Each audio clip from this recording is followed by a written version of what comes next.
नमस्कार, DD news में आप सभी का स्वागत है। मैं हूं जया सिन्हा और आइए शुरुआत करते हैं इस वक्त की सुर्खियों के साथ। संविधान निर्माता डॉक्टर भीमराव अंबेडकर की पुण्यतिथि आज। प्रेरणा स्थल से लेकर चैतन्य भूमि तक कार्यक्रमों का आयोजन। प्रधानमंत्री मोदी ने कहा, विकसित भारत के निर्माण में बाबा साहेब के आदर्श बनेंगे प्रेरणा।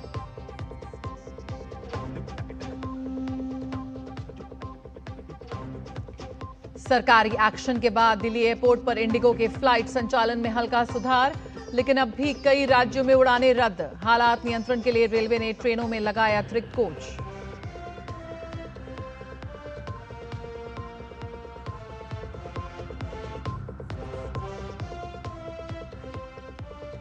केरल में एसआईआर की तारीख में संशोधन। स्थानीय निकाय चुनाव के कारण अब 16 दिसंबर की जगह 23 दिसंबर को आएगा वोटर लिस्ट का ड्राफ्ट।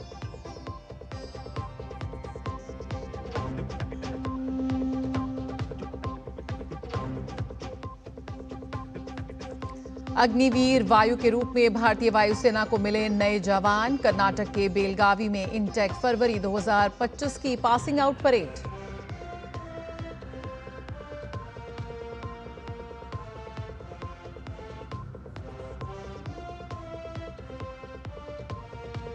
और विशाखापत्तनम में आज भारत दक्षिण अफ्रीका के बीच वनडे सीरीज का निर्णायक मैच। विराट कोहली और रोहित शर्मा के बल्ले पर टिकी नजरें।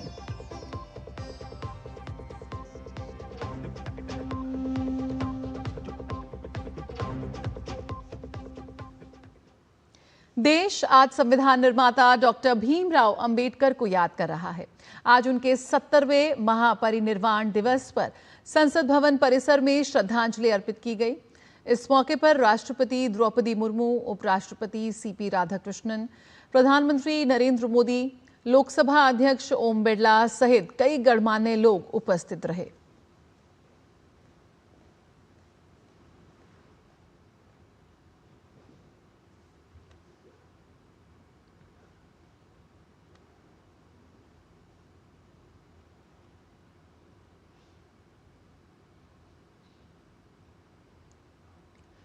प्रधानमंत्री नरेंद्र मोदी ने बाबा साहेब डॉक्टर भीमराव अंबेडकर को उनके महापरिनिर्वाण दिवस पर याद किया।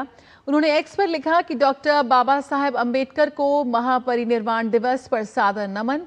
न्याय, समानता और संवैधानिक मूल्यों के प्रति उनकी दूरदर्शी नेतृत्व क्षमता और अटूट प्रतिबद्धता हमारे राष्ट्रीय मार्ग को निरंतर दिशा देती है। उन्होंने पीढ़ियों को मानव गरिमा को बनाए रखने और लोकतांत्रिक मूल्यों को सशक्त बनाने के लिए प्रेरित किया। विकसित भारत के निर्माण के लिए प्रयासरत हमारे मार्ग को उनके आदर्श यूं ही आलोकित करते रहें।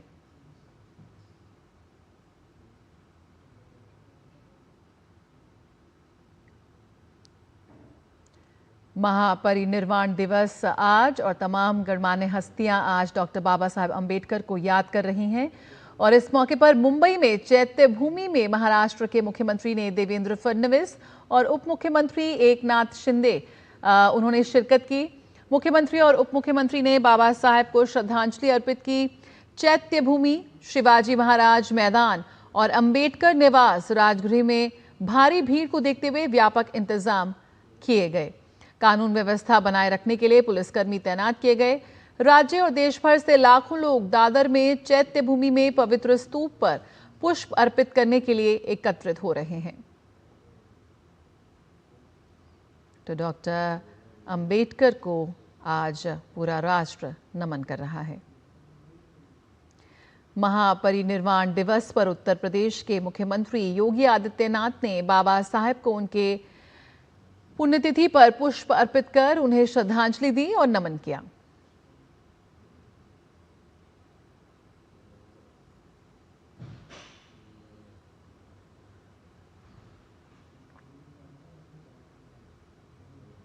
राजस्थान के मुख्यमंत्री भजनलाल शर्मा ने भी डॉक्टर भीमराव अंबेडकर की पुण्यतिथि के अवसर पर उन्हें श्रद्धांजलि अर्पित की।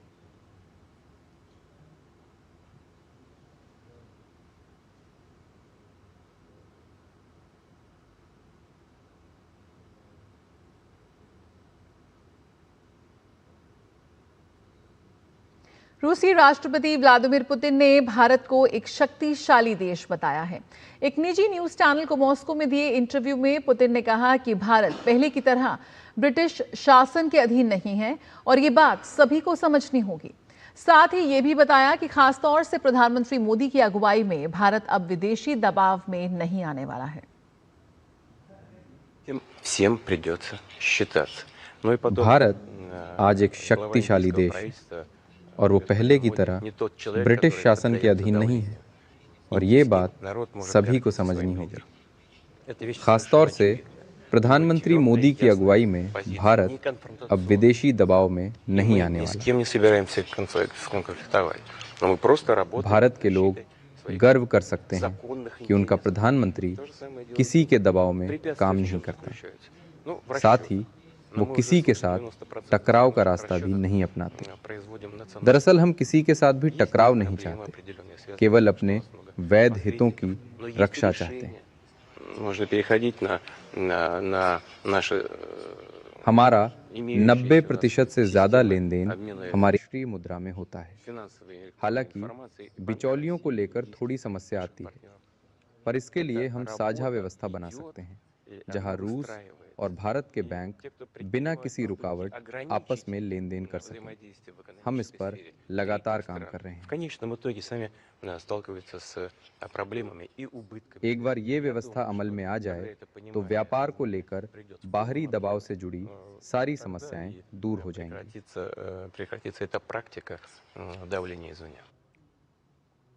प्रधानमंत्री नरेंद्र मोदी ने राष्ट्रपति व्लादिमीर पुतिन को भारत की सांस्कृतिक विरासत, शिल्प परंपराओं और ऐतिहासिक मित्रता से जुड़े हुए तमाम अहम पुरस्कार दिए हैं।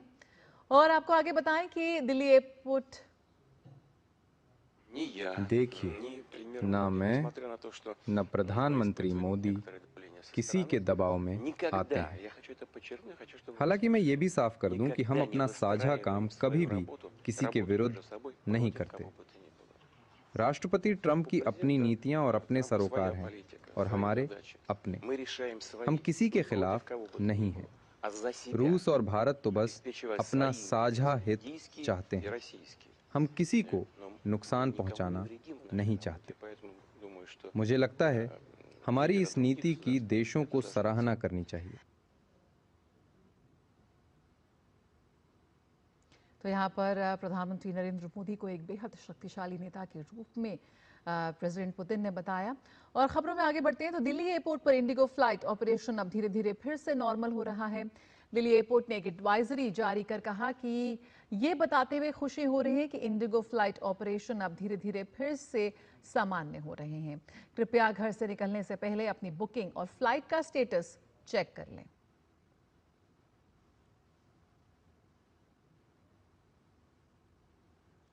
तो ये तस्वीरें हैं दिल्ली एयरपोर्ट की, थोड़ी देर की पहले की तस्वीरें हैं जहां पर स्थिति काफी नियंत्रण में और सामान्य नजर आ रही है।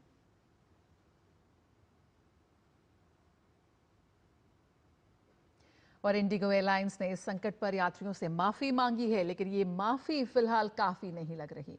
बीती रात दिल्ली एयरपोर्ट पर यात्री काफी परेशान रहे। देश भर में इंडिगो एयरलाइंस की फ्लाइट्स में देरी और रद्द होने की वजह से देश भर में बड़ी संख्या में यात्रियों को परेशानी हो रही है।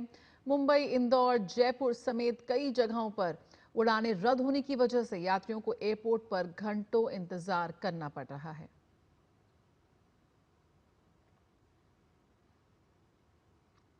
नागर विमानन मंत्री की इंडिगो के कारण पैदा हुए संकट पर लगातार नजर है, लेकिन भारतीय रेलवे भी एक्टिव हो चुका है।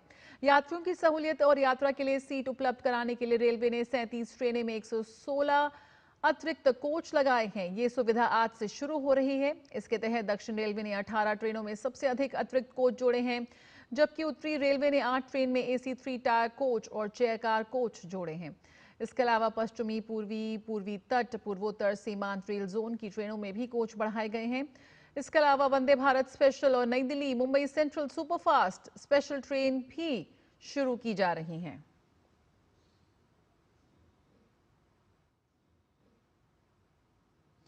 और खबर केरल से, जहां भारतीय चुनाव आयोग ने केरल में विशेष गहन पुनरीक्षण को लेकर बड़ा फैसला लिया है। दरअसल केरल में वोटर लिस्ट रिवीजन की तारीख बढ़ा दी गई है। अब केरल की ड्राफ्ट वोटर लिस्ट 23 दिसंबर को जारी की जाएगी, जबकि पहले ये 16 दिसंबर को जारी होनी थी। वहीं फाइनल वोटर लिस्ट अब 21 फरवरी 2026 को प्रकाशित होगी, जबकि पहले इसे 14 फरवरी को प्रकाशित किया जाना था। बता दें कि केरल एसआईआर की तारीख में संशोधन स्थानीय निकाय चुनाव के कारण किया गया है। सुप्रीम कोर्ट की अनुमति मिलने के बाद ही चुनाव आयोग ने तारीख एक हफ्ता आगे बढ़ाने का फैसला लिया। केरल में 9 और 11 दिसंबर को 2 चरणों में स्थानीय निकाय चुनाव होंगे। और एसआईआर के तहत छत्तीसगढ़ में अब तक 2,08,36,000 से अधिक नामांकन फॉर्म डिजिटाइज किए जा चुके हैं। राज्य के लगभग सभी पंजीकृत मतदाताओं को नामांकन फॉर्म दिए गए हैं।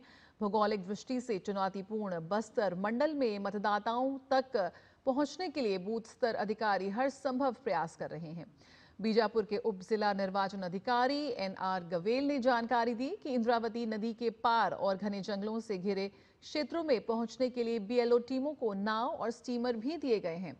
उन्होंने बताया कि राज्य के मुख्य निर्वाचन अधिकारी यशवंत कुमार ने ये घोषणा की है कि एसआईआर के दौरान उत्कृष्ट कार्य करने वाले बूथ स्तर अधिकारियों को सम्मानित भी किया जाएगा।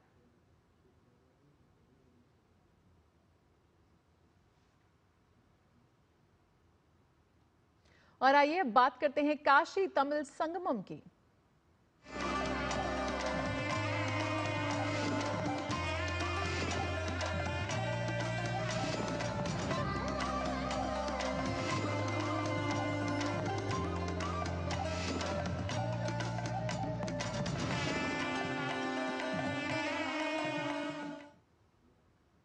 काशी तमिल संगमम 4.2 ये उत्सव जहां दो प्राचीन संस्कृतियां एक दूसरे का हाथ थामे खड़ी हैं।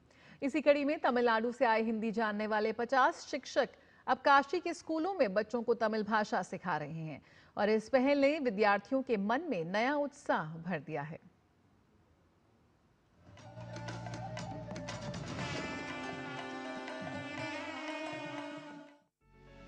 वाराणसी का सेंट्रल हिंदू बॉयज स्कूल। कक्षा में बैठे ये बच्चे सिर्फ एक भाषा ही नहीं बल्कि एक नई संस्कृति को आत्मसात कर रहे हैं। हर अक्षर, हर उच्चारण मानो दो राज्यों के बीच दिलों का नया पुल बन रहा हो। तमिल शब्दों को समझते हुए इनके चेहरे पर जो चमक है वही इस संगम का असली अर्थ है। शिक्षक भी बच्चों के जोश और जिज्ञासा से अभिभूत हैं। भाषा की दीवारें गिर रही हैं और सीखने का ये सफर केवल किताबों तक सीमित नहीं बल्कि एकता और अपनत्व की भावना को गहरी कर रहा है। ये काशी का मौका मोदी जी के वजह से ही हमको मिला है। सो सर को भी, मोदी जी को भी हमारा धन्यवाद है। और ये classic Tamil Sangamam, central institute of classic Tamil, उधर से ही हम तमिल करकलाम की ओर से हम इधर आए सर। यहाँ पर खाना वाना सब कुछ अच्छी तरह मिलता है और गाड़ी से यहाँ पर छोड़ते हैं और लेकर जाते हैं और बहुत रेस्पेक्ट के साथ यहाँ पर सब कुछ हो रहे हैं सर। बच्चे कहते हैं कि तमिल भाषा समझ आने से संवाद आसान हो जाएगा। नए शब्द, नई ध्वनियाँ उनकी दुनिया को और जिज्ञासु बना रही हैं। उन्हें लगता है कि भाषा सिर्फ बोलने का माध्यम नहीं बल्कि दिलों को जोड़ने का सबसे सुंदर तरीका है। बहुत अच्छा लगा तमिल सीख कर। तमिल एक अच्छा लैंग्वेज भी है, हम इजीली कनेक्ट भी हो जाएंगे दूसरे स्टेट से। अदर लैंग्वेज जानेंगे तो हमारे मल्टी लैंग्वेज का भी नॉलेज होगा हमको। हम जहाँ पे इजीली जाकर दूसरे स्टेट्स के लोगों से हम बात भी कर सकते हैं वहाँ पे। और ये है कि हम काशी विश्वनाथ विजिट करते हैं मॉर्निंग में डेली, तो वहाँ पे हम देखते हैं बहुत सारे लोग आते हैं तमिलनाडु से दर्शन करने के लिए। तो हम लोग उनसे बात करने में कुछ प्रॉब्लम तो होती है, लेकिन हम ये लैंग्वेज सीख लेंगे तो उनसे हम इजीली बात भी कर सकते हैं, ये भी है। इस बार काशी तमिल संगमम 4.0 की थीम है तमिल करकलाम, यानी आओ तमिल सीखें। ये 50 शिक्षक 15 दिन तक तकरीबन 1500 बच्चों को तमिल भाषा पढ़ाएंगे। काशी और तमिलनाडु, दो सभ्यताएं, दो विरासतें, और इन बच्चों की मुस्कुराहट बताती हैं कि ये संगम आने वाली पीढ़ियों में संस्कृतियों की नई रोशनी जगाने वाली है। सेंट्रल हिंदू बॉयज वाराणसी के ये बच्चे जो हैं ये तमिल के बेसिक्स जो लैंग्वेज है उसको सीख रहे हैं और निश्चित तौर पर कोशिश ये है कि इन लोगों का रुझान तमिल सीखने की तरफ हो और काशी और तमिल के बीच का जो संगम है वो और ज्यादा प्रगाढ़ हो। उसकी शुरुआत इन नौनिहालों से हो रही है। कैमरामैन संदीप के साथ चंद्रशेखर, डीडी न्यूज, वाराणसी। और काशी तमिल संगमम 4.0 के अंतर्गत आए छात्रों का प्रथम समूह काशी में ट्रेड फैसिलिटी सेंटर पहुंचा। वहां उन्होंने वस्त्रों की बुनाई से लेकर म्यूजियम में रखी गई कलात्मक प्रदर्शनी का अवलोकन किया। फैसिलिटीज सेंटर में रखी गई डिजाइन और कला को देखकर छात्र बेहद प्रभावित हुए। छात्रों ने उत्तर प्रदेश की काफी तारीफ की। उनका कहना था कि तमिल संगमम ने उनको एक खास अनुभव दिया है।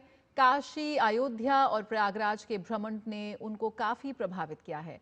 इस मौके पर छात्र छात्राओं के दल ने अपने यहाँ की लोक कलाओं का भी लुत्फ उठाया। काशी तमिल संगम से यहाँ काशी आया। ये जगह बहुत अच्छा, हमें बहुत डिफरेंट टाइप ऑफ कारपेट्स देखा और ये क्राफ्टिंग स्किल्स बहुत हमें यहाँ सिखाया। बहुत अच्छा है यहाँ ये जगह।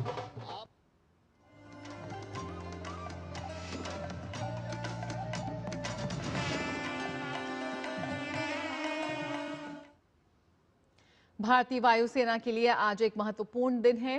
कर्नाटक के बेलगावी में अग्निवीर वायु के लिए एक विशेष कार्यक्रम का आयोजन किया गया। इसमें अग्निवीर वायु इनटेक फरवरी 2025 की पासिंग आउट परेड आयोजित की गई। ये कार्यक्रम एएमएन ट्रेनिंग स्कूल में दिया गया। उत्कृष्ट प्रदर्शन करने वाले अग्निवीर वायु को सम्मानित भी किया गया। परेड को देखने के लिए काफी लोगों की भीड़ उमड़ी। इस परेड से युवा भारतीय वायुसेना से जुड़ने के लिए भी प्रेरित हुए।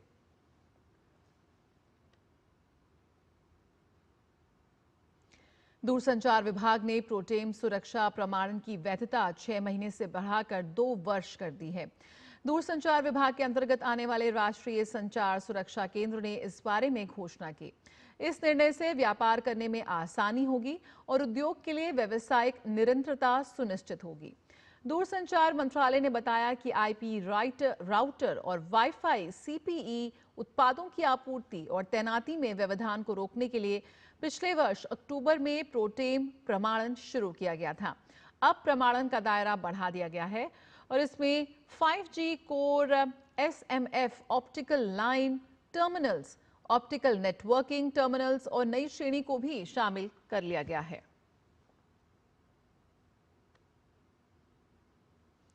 रक्षा अनुसंधान एवं विकास संगठन यानी कि डीआरडीओ ने प्रौद्योगिकी विकास निधि योजना के तहत विकसित 7 महत्वपूर्ण स्वदेशी प्रौद्योगिकियां औपचारिक रूप से तीनों सेनाओं को सौंप दी है। ये कदम भारत की रक्षा तैयारी में स्वदेशी क्षमताओं के विस्तार और महत्वपूर्ण प्रौद्योगिकियों में आयात निर्भरता कम करने की दिशा में बड़ी उपलब्धि माना जा रहा है। नई दिल्ली स्थित डीआरडीओ भवन में आयोजित बैठक की अध्यक्षता डीआरडीओ प्रमुख डॉक्टर समीर वी कामत ने की, जिसमें तीनों सेनाओं और रक्षा उत्पादन विभाग के वरिष्ठ अधिकारी शामिल हुए। बैठक के दौरान रक्षा, एरोस्पेस, नौसैनिक और इलेक्ट्रॉनिक युद्ध क्षेत्रों से जुड़ी 12 नई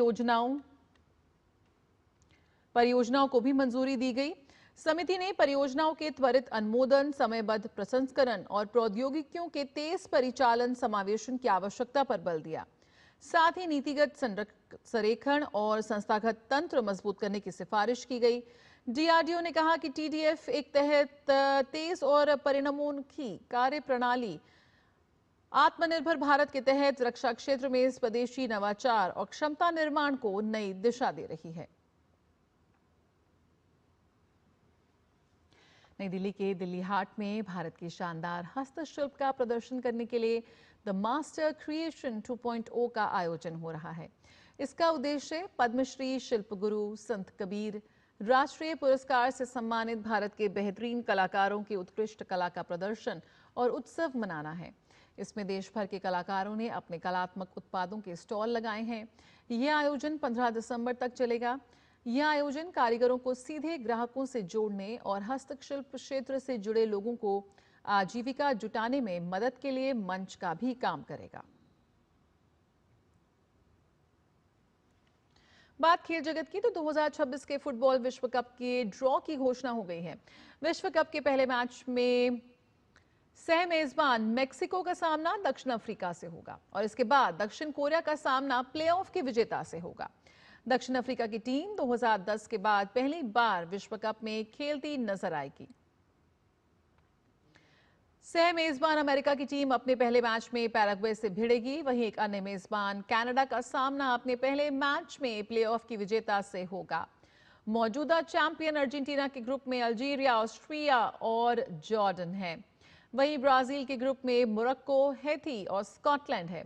फ्रांस की टीम पहले मैच में सेनेगल से भिड़ेगी, वहीं इंग्लैंड क्रोएशिया के खिलाफ अभियान की शुरुआत करेगी। 48 टीमों के बीच होने वाले विश्व कप का फाइनल 19 जुलाई को न्यू जर्सी में खेला जाएगा। बात करते हैं क्रिकेट की। भारत और दक्षिण अफ्रीका के बीच 3 वनडे की सीरीज का अंतिम और निर्णायक मुकाबला आज विशाखापत्तनम में खेला जाएगा। भारतीय टीम के स्टार बल्लेबाज विराट कोहली और रोहित शर्मा से एक बार फिर अच्छे प्रदर्शन की उम्मीद रहेगी। शनिवार को विशाखापत्तनम में भारत और दक्षिण अफ्रीका के बीच वनडे सीरीज का निर्णायक मुकाबला खेला जाएगा। रांची वनडे में करीबी जीत हासिल करने के बाद भारतीय टीम को रायपुर में करारी हार मिली थी। 359 रन के विशाल लक्ष्य को दक्षिण अफ्रीका ने 4 गेंद शेष रहते हासिल कर लिया था। इन दोनों मैच में भारतीय टीम का गेंदबाजी आक्रमण कमजोर साबित हुआ।